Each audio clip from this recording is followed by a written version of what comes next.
The price tag for stopping the ceasefire deal will be high, warns Gilly Roman, whose sister was held hostage by Hamas. Hamas's threat to suspend the release of hostages this weekend has left families in deep anxiety. Gilly Roman emphasizes that Hamas must understand the high cost of ending the deal. A senior Hamas spokesperson insists that threats have no value in ceasefire negotiations. President Trump warns that all hell will break out if Israeli hostages are not released this weekend.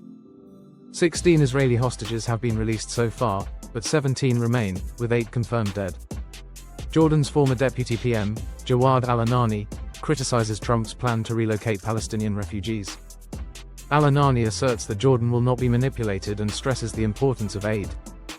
The Gaza ceasefire, initially positive, is now under increasing strain. Hamas lists complaints, including delays in humanitarian aid and the return of displaced people.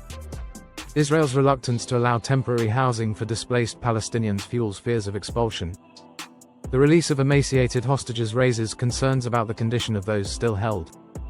Hamas's decision to delay the release of hostages is seen as a warning to Israel. Crowds in Tel Aviv demand the release of remaining hostages, intensifying public pressure. The UN warns that any delays in the ceasefire agreement are a significant issue. Trump's proposal to relocate Gaza's population has been met with widespread rejection. Hamas's delay in hostage releases follows Trump's controversial remarks on Gaza's future. Protesters in Tel Aviv mark the birthday of hostage Alon Ohel, calling for his release. Hamas accuses Israel of violating the ceasefire agreement, citing multiple grievances. Israel responds by preparing its military for any possible scenario in Gaza. The next scheduled exchange of hostages and prisoners is uncertain, with tensions rising. Former Israeli Minister Itamar Ben-Gvir calls for a massive attack on Gaza in response.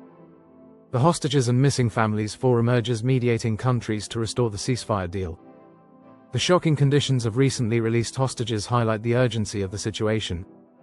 Hamas's announcement to delay the release is seen as a strategic move to pressure Israel. The Israeli government is furious at the emaciated state of the last hostages released. Trump's plan to redevelop Gaza and relocate its population is seen as inflammatory. Hamas's decision to delay the release of hostages adds to the growing strain on the ceasefire.